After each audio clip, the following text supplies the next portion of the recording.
네, 그러면 오늘 조금 늦었는데요. 얼른 모시도록 하겠습니다. 지금 기준금리 관련된 궁금증들도 많으실 텐데요. 하나증권 김상훈 연구위원 모십니다. 어서 오십시오. 안녕하세요. 안녕하십니까? 네, 반갑습니다. 금리 동결이야 예상하셨죠? 네. 네. 그리고 아마 다음번에는 내리겠죠?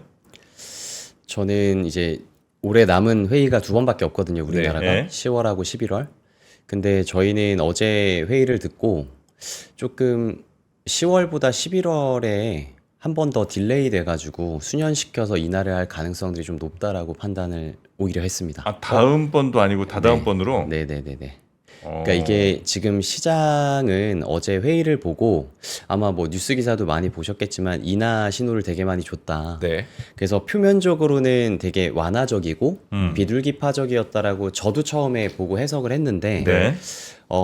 알맹이들을 좀 들여다보면 구체적으로 이따 말씀드리겠지만 저는 조금 생각보다 매파적이었었던 부분들이 있었고 그리고 인하를 하기 위해서는 결국에 금융 안정이 동반되어야 된다라는 한국은행의 입장을 좀 많이 확인할 수 있었던 자리라고 생각을 해요. 네. 그래서 그런 금융 안정 부분이 데이터들이 나오는 시점과 그리고 그게 인하를 좀 해도 되겠다라고 확신을 할 수 있는 그 데이터가 나오는 시점과 그 데이터의 실적들을 확인을 하려면 11월 금통위는 되어야 되지 않을까라는 생각을 해서 그렇게 좀 전망을 내놨습니다. 여기서 말씀하신 금융안정이라는 건 네. 어떤 걸 말씀하시는 거예요? 결국에는 물론 한국은행은 부동산 가격을 타겟하지 않는다라고 얘기를 했었고 네. 어제 기자회견에서도 부동산 가격을 타겟하지 않는다고 얘기했음에도 불구하고 어제 기자회견에 거의 한 50% 이상, 네. 70%는 거의 부동산 가격과 얘기였죠. 가계대출 얘기였습니다. 근데 결론적으로 이 부분들이 좀 가계대출 증가 규모가 잡히지 않는다라고 한다면 지금 우리나라는 미국하고 다르게 양대 책무가 그러니까 듀얼 맨데이트라고 하는 게 고용이 있지 않잖아요. 네, 네. 물가 안정하고 금융 안정인데 어제 회의에서 물가 안정은 거의 확신을 갖는다라고 문구도 실릴 정도로 물가만 보게 되면 인하를 논의를 해도 전혀 늦은 시점이 아니다라고 얘기를 할 수 있는데 네. 금융 안정 부분들은 가계대출의 증가 규모가 여전히 높고 정부는 지금 8월 들어서 금리를 올리기 시작했잖아요. 네. 그러니까 그걸로 인해서 대출 규모가 줄고 가계대출 잔액 규모가 줄어드는 데이터들을 확인을 해야 조금 안심하고 금리를 인하하기 시작할 수 있을 거다라고 저는 생각을 합니다. 정부는 근데 굉장히 금리 안 했다고 뭐라고 했잖아요. 그렇죠. 좀 꽤 됐죠. 꽤 됐고. 근데 또 맨 마지막에 압박하려는 건 아니었어요. 이러긴 했어요. 근데 좀 네. 신기한 거는 7월 달까지만 하더라도 네. 한국은행은 기준금리를 3.5%로 유지를 하고 있는데 아시겠지만 뉴스 보도들 보면 주담대 금리가 2%대도 나왔다라고 하면서 오히려 가계대출을 증가할 수 있게 만들 수 있는 네. 금리 수준들은 나왔었거든요. 근데 이제 8월 달부터 다시 은행들로 하여금 대출 금리들을 인상하게 만들었고 그리고 원래 시행하려고 했었던 스트레스 DSR도 잘 아시겠지만 7월에서 9월로 연기를 네, 했잖아요. 그쵸. 그러면 이제는 정부도 수도권이나 이런 전국까지는 아니죠. 수도권 일부 지역들의 집값 오름세나 전반적인 가계대출 오름세들을 제어하기 위해서 좀 너무 과하다라고 생각을 했기 때문에 정책을 바꾼 건 맞잖아요. 스트레스를. 네. 그래서 이걸 건전성 정책이라고 얘기를 하는데 어제 하는 총재도 얘기를 한 게 이것과의 공조가 필요한 시점이라고 얘기를 했어요. 그래서 지금 정부도 스탠스를 바꿨으니까 하는 입장에서도 여기서 정부는 스탠스를 바꿨는데 한국은행이 기준금리를 막 낮추겠다라는 신호를 막 줌으로써 이것과의 좀 차별화 다시 디커플링이 발생하는 일들은 조금 지양하고자 하는 의지가 강했던 자리였다라고 저는 판단을 합니다. 그러면 지금 현재 정부의 정책과 사실 엇박자는 별로 아니다는 말씀이신 거죠? 어제 기준으로 봤었을 때는 엇박자는 아니라고 생각을 하죠. 그 정부 말은 조금 불쾌한 듯 나오긴 했으나 사실은 그냥 같이 잘 가고 있는 거군요. 같이 가고는 있지만 어떻게 보면 선후 관계가 다를 수는 있겠죠. 선후 네. 관계?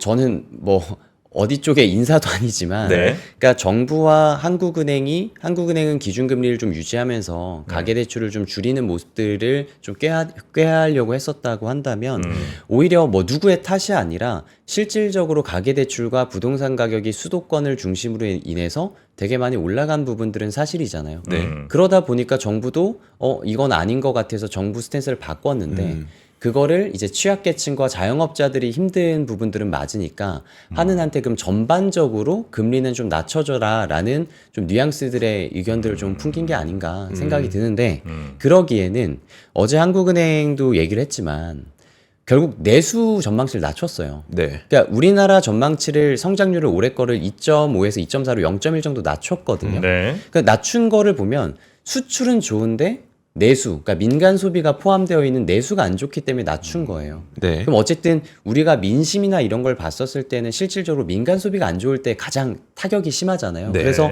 인하를 해야 되는 건 맞습니다.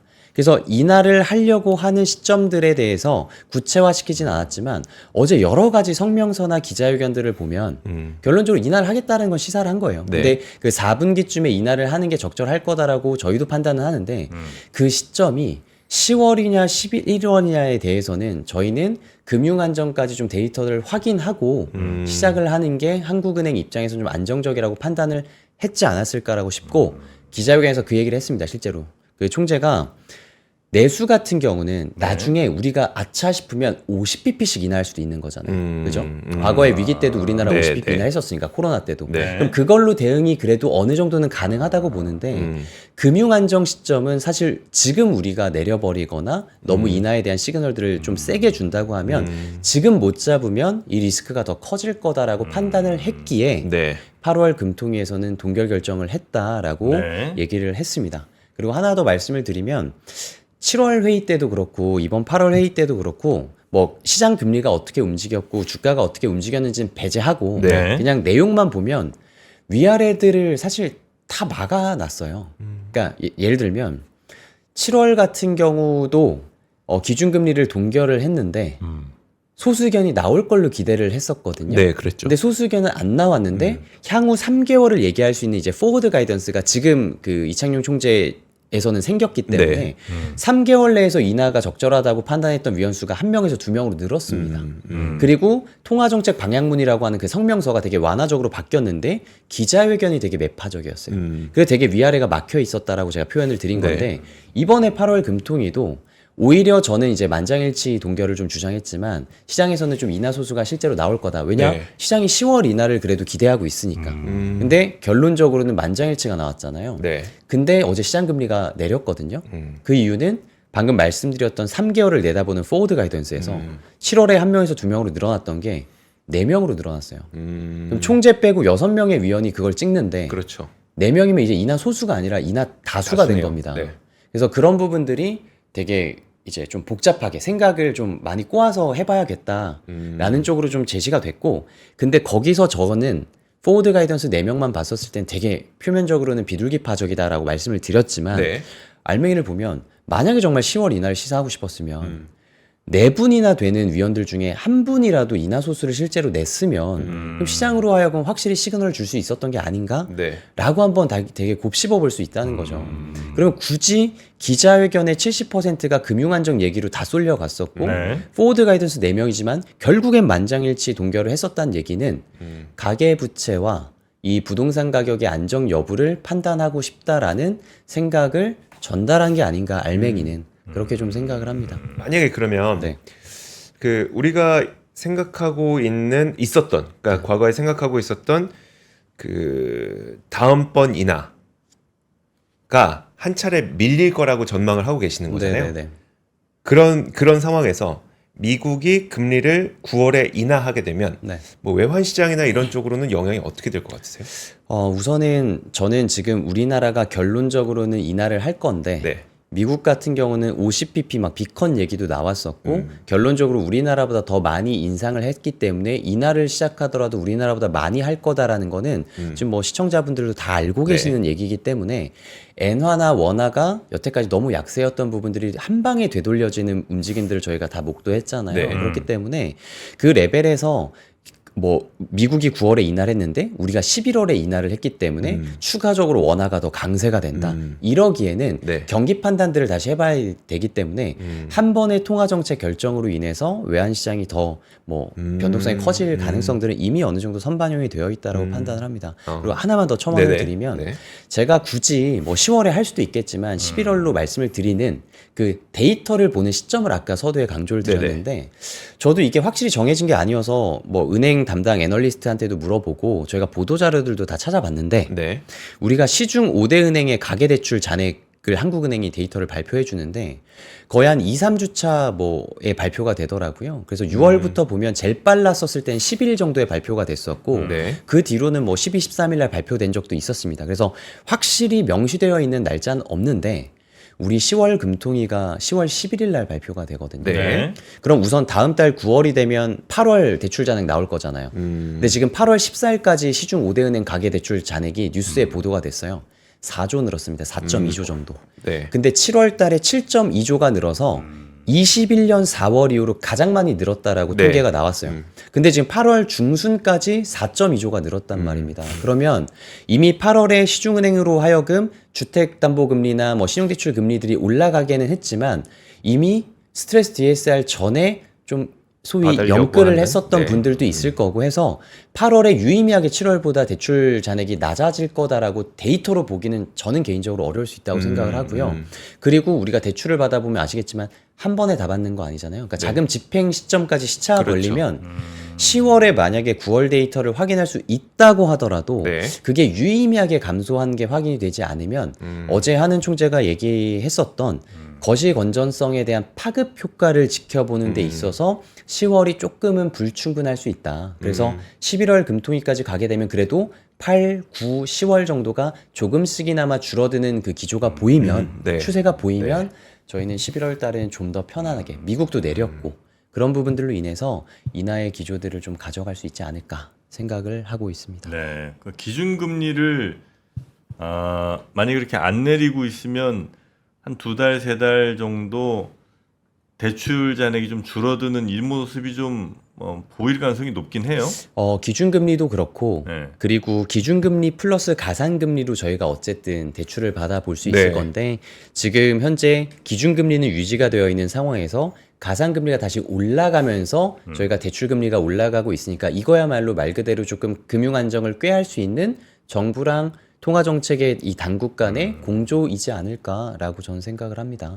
근데 결론적으로는 네. 이 부분들이 확실히 좀 금융안정에 대해서 안정을 되찾아가는 네. 기미들이 보이게 되면 네. 이제는 전체적으로 내수를 조금 살릴 수 있기 위해서 중앙은행이 할 수 있는 건 카드 딱 하나잖아요. 네. 이제 기준금리를 내리기 시작하는 거. 그래서 이미 시산했습니다. 4명이나 위원이나 이제 3개월 안에 인하할 그쵸. 거다라고 보니까 다만 3개월이 10월과 11월을 다 포함한다는 거. 그 부분에 대해서 저희가 좀 차별점을 갖고 말씀을 드렸다라고 이해해 주시면 만약에 될 것 이렇게 같아요. 하면 어떻습니까? 지금도 이제 은행들 이렇게 지도하면서 네. 금리 올렸잖아요. 네. 그러면 그거를 조금 더 높이고 어차피 대출은 문제가 부담될 거 아니에요. 네네네. 뭐 그렇다면 신용대출도 많이 늘었죠. 신용대출 기타 많이 대출. 늘었어요. 네네네. 네, 그래서 그런 대출 금리를 더 지도한 더 강화해서 그 금리를 차라리 올리고 그럼 네. 사람들이 실질적으로 빌릴 수 있는 금리는 이제 많이 올라가겠죠. 네네. 대신 기준금리를 좀 낮추면 전체적으로 경기는 조금 살아나면서도 대출은 줄일 수 있는 두 마리 토끼 다 잡을 수 있는 거 아니에요? 결국에는 저는 그런 쪽으로 갈 수 있을 거다라고 생각하는데 네. 아시겠지만 전 정책 입안자가 아니라서 네. 이미 벌어진 일을 가지고 전망을 하기 네네네네. 때문에 특혜 아닙니까? 은행들을 위한 특혜 아닙니까? 뭐가요? 그렇게 하면 그런 부분들도 이제 아, 제기가 될 수 은행들? 있겠네요. 네네. 안 그래도 지금 돈 정말 잘 벌고 왜 우리는 은행이 돈 버는 걸 이렇게 싫어할까요? 은행들만 너무 또 돈 많이 벌 수 있으니까 네, 아니면 대출을 좀 막아. 지금 그게 이제 막으려고 네. 하고 있는 거기 때문에. 네네네. 뭐 그럼 되지 않나? 이런 생각이 이제 살짝 그래서 들긴 한데. 인하는 시사했다라고 저는 생각합니다. 어쨌든 네네네. 9월 1일부터 스트레스 DSR 적용이 되니까요. 네. 그럼 지금 현재 한국은행은 우리 경기 특히 이제 내수 소비에 대해서 심각성은 인지는 하지만 지금 당장 뭔가 조치를 취할 정도까지는 아니라고 보는 건가요? 우선 조금 시계열을 두고 보고자 하는 판단이 있는 것 같고 네. 내수보다는 왜냐하면 그래도 내수에 대해서 그 전망치 자체가 그래도 1% 이상 성장을 한다라고 전망치를 내놨고 네. 우리나라 성장률이 막 이제 0.1%포인트 하향 조정했기 때문에 마치 경기가 되게 둔화된다라는 그런 좀 얘기들이 많은데 네. 하는 총재는 어제 명확하게 선을 좀 그었습니다. 2.4%라는 수준 자체가 절대 적은 규모가 아니고 그리고 하향 조정한 것도 우리가 1분기 때 아무도 예상 못할 정도로 서프라이즈가 났었습니다. 네. 건설 투자가 너무 네. 잘 나왔어서. 근데 네. 그 일시적인 요인들이 네. 우리가 생각했던 것보다 좀 너무 컸다. 그래서 그걸 기술적 조정으로 이제 낮춘 거고 추세적인 지금 기조 흐름 성장에 대한 흐름들은 변한 게 없다라고 판단을 했고 그래서 내년 성장률과 내년 물가 전망치도 유지를 했습니다. 그래서 물론 나중에 가보면 다 수정이 될 수도 있겠습니다만 지금 결론적으로 그럼 이렇게 얘기를 했고 만장일치 동결을 했다는 부분을 저희가 초점을 맞춰서 생각을 한번 해보면 어제 저도 네. 정말 혼란스러웠거든요. 아마 되게 많은 분들이 어제 금통위가 되게 혼란스러웠을 거예요. 이게 뭐지? 그러니까 솔직히 그럼 10월 달에 만장일치 동결이 또 나왔는데 네. 그 포워드 가이던스가 6명이 나오면 이건 어떻게 해석해야 되지라고 할 수도 있는 거잖아요. 그래서 어제는 좀 혼란스러웠는데 저희가 좀 곱씹어보고 생각을 해보면 왜 이렇게 만장일치 결정을 했는지 그리고 8월에 동결을 했는지가 10월 이날을 그렇게 막 엄청나게 100% 확신을 주고 시사하고 싶지는 않았다. 다만 인하는 할 거다라는 뉘앙스는 꼭 풍기고 싶었다라는 게 공존한 자리였지 않았을까 생각을 합니다. 그동안 빨리 부동산 좀 정부에서 잡아줬으면 하는 바람이 그렇죠. 좀 거지 담겨 건설사 있었던. 정책이 우리가 인하를 하더라도 네. 갑자기 막 대출이 더 늘어나는 부분들은 좀 막아줬으면 하는 바람이 있지 않았을까. 그게 생각합니다. 기반이 돼야 우리가 인하를 할 수 있습니다라는 네. 전제를 좀 깐 거네요. 네, 네. 그렇게 저는 생각합니다. 네. 한국은행이 지금 금리를 동결 내지는 인하 이쪽을 결정하는 데 있어서 우리나라 내에 뭐 대출이라든지 아니면 뭐 경기 상황 이게 영향을 더 많이 줘요? 아니면 미국의 금리 인하라든지 이게 더 영향을 뭐 더 많이 줍니까? 우선 동결이나 인상을 하는 데 있어서는 방금 말씀 주셨던 전자, 그러니까 금융 안정 부분이 훨씬 더 지금 사이클에선 중요하다고 생각을 하고요. 네. 어제 하는 총재도 기자회견에서 얘기했지만 정말로 9월 달에 미국이 인하를 하기 시작하면 네. 오히려 대내 여건의 상황에 맞춰서 우리나라도 운신의 폭이 넓어진다라고 얘기를 했습니다. 그러니까 즉 미국이 금리 인하를 내린다는 거, 인하를 한다는 건 미국하고 한국의 금리 차가 좁혀진다는 얘기이기 때문에 뭐 물론 이론적인 얘기입니다만 자본 유출에 대한 압박을 좀 덜 할 수 있는 거고 그러면 대내 요인들을 더 평가를 하기에는 더 훨씬 수월한 환경이기 때문에 이론적으로 네. 기름값도 조금 싸질 수 있는 거고. 그게 만약에 금리 차가 더 벌어지면 어쩔 수 없이 미국에 딸려갈 수밖에 없는데 네, 만약에 일정 부분은 딸려갈 수밖에 그렇죠. 없죠. 근데 만약에 금리 차가 더 적어져서 그 우리 운신의 폭이 좀 넓어지면 대내 변인들을 더 많이 참고해서 네. 금리를 좀 더 자율적으로 결정할 수 있겠다. 네, 네, 네. 그럼 지금 이제 잭슨홀, 네. 그거 이제 어떻게 좀 보고 계십니까? 저는 잭슨홀에서 네. 그냥 열린 결말을 얘기를 할 것 같고 열린 결말. 네, 그러니까 이런 거죠. 예를 들어서 경기가 안 좋으면 네. 우리는 뭐 어떠한 조치들이 다 준비가 되어 있다라는 거지만 시장이 일부 기대하거나 정말 얻고자 하는 이게 25bp 이나냐, 50bp 이나냐에 대해서는 저는 어떠한 정보도 주지는 않을 것 같아요. 그래서 열린 결말이라고 말씀을 드리는 건데 아시겠지만 제가 그 8월 5일이었나 그 블랙 먼데이 날 출연을 했었는데, 네. 그랬나요? 예, 그날 제가 와서 저 여기 출연을 한두 번 한 건 아닌데 조회수가 엄청 나왔더라고요. 본의 아니게 저를 보려고 온 건 아니었을 텐데, 근데 그때 50bp 인하 확률이 되게 많이 높았었죠. 근데 지금 오늘 어제 새벽 기준으로 보게 되면 25bp 인하 확률이 다시 지금 70%를 넘어가고 있습니다. 즉 당연히 시장은 쏠림 현상에 대응을 해야 되겠지만 지표들이 알아서 잘 나오다 보면 이건 좀 과하다라고 생각이 드는 시점까지 지금 온 것 같아요. 잭슨홀을 앞둔 시점에서. 그럼 네. 여기서 굳이 네. 파월이 나와서 우리는 50bp 인하를 할 수 있습니다라고 얘기하는 것 자체가 시장의 변동성을 키우는 거란 말이죠. 그래서 저희는 아까도 한국은행이 행했던 것처럼 변동성 관리가 대선의 해기 때문에 네. 주가가 엄청 빠지는 거나 이런 부분들이 되게 불편할 거다라고 생각을 합니다. 그래서 저는 결론적으로 여전히 소프트 랜딩이 가능하다라는 입장, 즉 7월 FMC에서 전달했었던 입장을 얘기할 거고요. 첫 번째로는. 네. 그러니까 즉 경착륙에 대한 우려보다는 여전히 우리는 정상화되고 있다는 얘기를 할 겁니다. 그리고 두 번째로 고용 시장에 대해서는 보수적인 톤을 가져가겠지만 2018년, 19년이 우리가 가장 최근에 봤었던 완전 고용 시장이에요. 네. 그래서 그때 수준으로 돌아간 거다라는 노멀라이징이라는 그 단어를 다시 한번 사용할 거다라고 생각합니다. 다만 이번에 뭐 샵룰도 부합이 됐고 고용 시장은 한 번 미스나면 실업률이 확 올라갈 수 있는 경향들이 있기 때문에 되게 긴축적으로 얘기하지는 않을 거다라고 보고 있어요. 그래서 전체적으로 좀 시장이 안도할 수 있는 부분들이나 네. 기저에는 경착륙 리세션은 아니다라는 부분들을 다시 한번 강조할 거다라는 생각을 갖고 있습니다. 이게 그럼 반응이 좀 어떨 것 같으세요? 그러니까 경기 침체에 대한 우려가 뭐 엔캐리 트레이드에 대한 우려랑 맞붙어서 폭락이 있었던 거잖아요. 네네네. 이번에 만약에 우린 침체 아닐 것 같습니다. 연착륙일 것 같습니다. 뭐 이런 식으로 발언하게 되면 네. 시장 반응은 좀 어떨 것 같으세요? 뭐 예측하기 어렵습니다만 네네. 아주 그냥 상식적으로 이론적으로만 생각을 해보면 우선 그 얘기는 미국이 인하는 할 건데 그럼 네. 시장의 기대를 충족했으나 갑자기 빅컷을 해야 될 정도로 약한 경기가 아니다. 네. 그럼 달러가 급속도로 약해지지는 않을 거다라는 쪽으로 FX가 반응을 할 수 있을 거고 네. 그렇게 되면 엔캐리 청산이 되는 그 속도들이나 이런 부분들이 추세가 일단락될 수 있다. 그리고 경기 자체가 괜찮다 그러면 실적이랑도 연결이 될 수 있으니 뭐 증시에는 그렇게 흔들리는 쪽으로 가지 않을 수 있다라는 게 기본적인 생각인데 네. 저는 이런 부분들이 이미 시장에 반영이 되어 있다고 봐요. 네네. 이미 다 되어 있다고 보고 다만 이제 시장이 봐야 되는 핵심 포인트는 어제 발표됐지만 그저께 저녁에 발표가 됐지만 고용 통계가 이제 네. 하향 조정됐잖아요. 근데 이 부분에 대해서도 사실은 7월 의사록에 이미 연준이 알고 있었음이 공시가 되어 있습니다. 그래요? 네. 의사록을 보시게 되면 이미 이번에 고용 통계들이 좀 과대 계상되어 있다라는 부분들이 명시가 되어 있고요. 제가 파월 친구 절대 아닙니다만 지인일 수도 없습니다만 제가 연준의 실기 파월에 대한 비난들을 저는 조금 공감하지 않아요. 왜냐하면 5월달 FOMC 기자회견에서 이미 파월은 네. 양대 책무 중에서 고용을 강조하겠다고 얘기를 했고 네. 그리고 6월 달에서는 공식 석상에서 지금 고용 농팜 이 비농업 고용이 좀 과대 계상되어 있다라는 발언을 이미 했어요.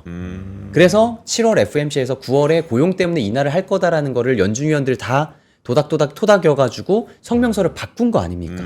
그래서 9월 인하를 할 거고 25일 인하를 이미 다 시사해서 시장은 100%를 반영하고 있었는데 BOJ가 깜짝 인상을 하고 등등등 여러 가지 재료가 겹치면서 그런 사단이 한번 났었다라고 생각을 하고요. 그래서 이 경로에 대해서 다시 한번 재확인하는 자리. 다만 경기 침체에 대해서는 부인을 할 거다라는 생각을 갖고 있습니다. 저는. 근데 원래 이제 항상 시장이 혹은 뭐 어디가 예상한 것보다 경기는 빠르게 과열되거나 빠르게 둔화되거나. 급락하잖아요. 네네 그렇죠. 이번에도 그럴 가능성이 더 높죠? 뭐 아니면- 그럴 가능성이 있기 때문에 네. 제가 전망하는 지금 9월 인하와 연말까지 남은 인하가 네. 전 여전히 보험성 인하라고 봐요. 그러니까 지금 침체라고 할 수 있는 지표들이 뭐 샵룰은 있겠지만 지금 뭐 그 얘기까지 하면 너무 길어질 것 같고요. 네. 과거에 제가 6가지 침체를 나타내는 지표들을 다 봤거든요. 네. 그 침체 지표가 다 부합돼 있어요, 이번 사이클에. 아, 그래요? 근데 그 시점이 언제냐면 네. 빠르면 작년 4분기였고 늦어도 올해 1분기였어요. 근데 작년 지나갔다는 거예요? 지나갔다는 거죠. 지나갔다는 게 아니라 저는 아직 오지 않았다는 겁니다. 밀리고 있다. 밀리는 거죠. 왜냐하면 네. 재정 정책을 이례적으로 너무 많이 쏟아부었기 네, 때문에. 네, 네. 그래서 작년 4분기 때 10월 달에 미국채 금리 5%까지 갔죠. 네. 올해 4월에 미국채 금리 4.7%까지 갔죠. 네. 재정이라는 이슈도 있겠지만 결론적으로 미국 경기가 괜찮았기 때문에 그래서 과거 침체 지표 가지고 지금 침체라고 얘기하기에는 이미 지나갔어야 되기 때문에 저는 경기가 둔화될 거다라는 걸 연준위원들도 다 알고 있다. 그래서 9월부터 인하를 하면서 경기 하방 리스크를 막아주는 조치를 취할 거다. 그래서 저는 보험성 인하라고 생각하고 네. 9월 뭐 12월에 인하를 했어요.